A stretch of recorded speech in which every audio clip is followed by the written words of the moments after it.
नमस्कार।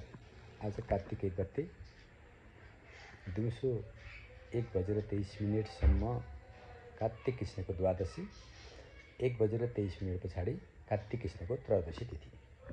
त्रयोदशी तिथि भन्ने बित्तिकै कार्तिक कृष्णको त्रयोदशीदेखि यमपञ्चक सुरु हुन्छ। त्यसको मतलब दिउँसो 1:23 देखि नै यमपञ्चक सुरु हुन्छ भन्ने बुझिन्छ। र यमपञ्चक सुरु हुने बित्तिकै हामीले यमपञ्चकको पहिलो दिनलाई धनतेरस र यमदीप दान भन्ने चलन छ, गर्ने चलन छ। यमदीप दान भन्नाले साँझपखमा यमदीपलाई दान अथवा दीप दान गर्नु हो, अथवा दीप पूजा गर्नु हो, दियोलाई पूजा गर्नु हो र त्यो दीपलाई सकेसम्म दान गर्नु, कसैलाई दिनु अथवा बाहिर राखिदिनु भन्ने बुझ्नु पर्दछ। तिल, सर्स्यौं, चामल टपरीमा राखेर हामी दीप दान अथवा दान गर्न सक्दछौँ। दियो बालेर कसैलाई दिन सक्दछौँ अथवा बाहिर राखिदिन सक्दछौँ, मठमन्दिरमा पनि राखिदिन सक्दछौँ। यो चाहिँ हाम्रा नेगेटिभ ऊर्जाहरू, हाम्रो परिवारमा भएको अस्थिरताहरू चाहिँ बाहिर जाओस् भन्नका निमित्त गरिने प्रचलन छ। र धनतेरस जयन्ती भोलि नै मान्नुपर्दछ। भोलि आज त्रयोदशी सुरु भए पनि भोलि त्रयोदशी तिथि हो।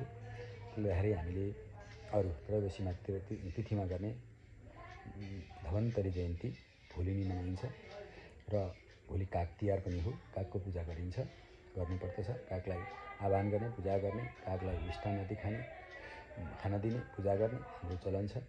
र पर्सि सोमबार चतुर्दशी तिथि छ बिहान, र चतुर्दशी तिथिको दिन हामीले कुकुरलाई पूजा गर्दछौँ र यसलाई हामीले नरक चतुर्दशी पनि भन्दछौँ।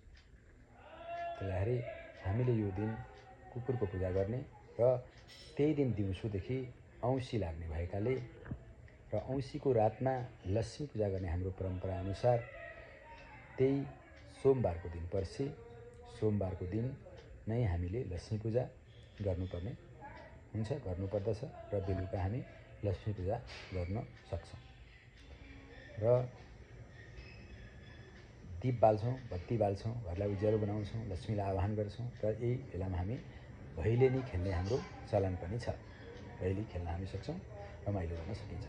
र भोलिपल्ट औँसी तिथि, मङ्गलबारको दिन औँसी तिथि छ। बिहान औँसी तिथिमा गर्नुपर्ने अरू सबै कार्यहरू जो हामी औँसीमा दान गर्दछौँ, औँसीमा गाई पूजा गर्दछौँ। अब यो कुरालाई चाहिँ हामीले मङ्गलबारको दिन नै गर्नुपर्दछ। गाई पूजा औँसी तिथिमा बार्ने, औँसी पूजा गर्ने, निसी बार्ने भनेको बेलुका इच्छा खानेहरूलाई, अब खानलाई निसी बार्नेहरूलाई यो दिन गर्नुपर्दछ। र बुधबारको दिन चाहिँ गोरु पूजा, हली तिहार, गोवर्धन पूजा र महापूजा यो हामीले बुधबारको दिन 5 गते गर्दछौँ। 6 गते भाइटिका द्वितीया तिथि छ। यो दिन बिहान 11:39 उत्तम साइत रहेको छ। यो उत्तम साइतमा टिका ग्रहण गर्नु सबैभन्दा राम्रो मानिए तापनि बिहानदेखि बेलुकासम्म नै भाइटिका गर्न सकिन्छ। र हामी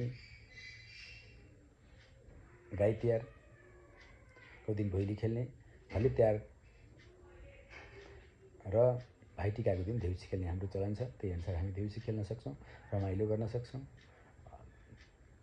र लक्ष्मीको पूजा आराधना गरौँ, भक्ति गरौँ, लक्ष्मीको सेवा गरौँ, लक्ष्मीलाई आराधना गरौँ, विभिन्न किसिमका लक्ष्मीलाई आह्वान गर्ने मन्त्रहरूलाई उच्चारण गरौँ, लक्ष्मीलाई खुसी बनाऊँ, देउसी भैलेर दान गरौँ, कार्तिकको दान गरौँ, रमाइलो गरौँ। जय होस्, जय महालक्ष्मी, सबैलाई आशीर्वाद दिनुहोस्। जय होस्, ह्याप्पी तिहार।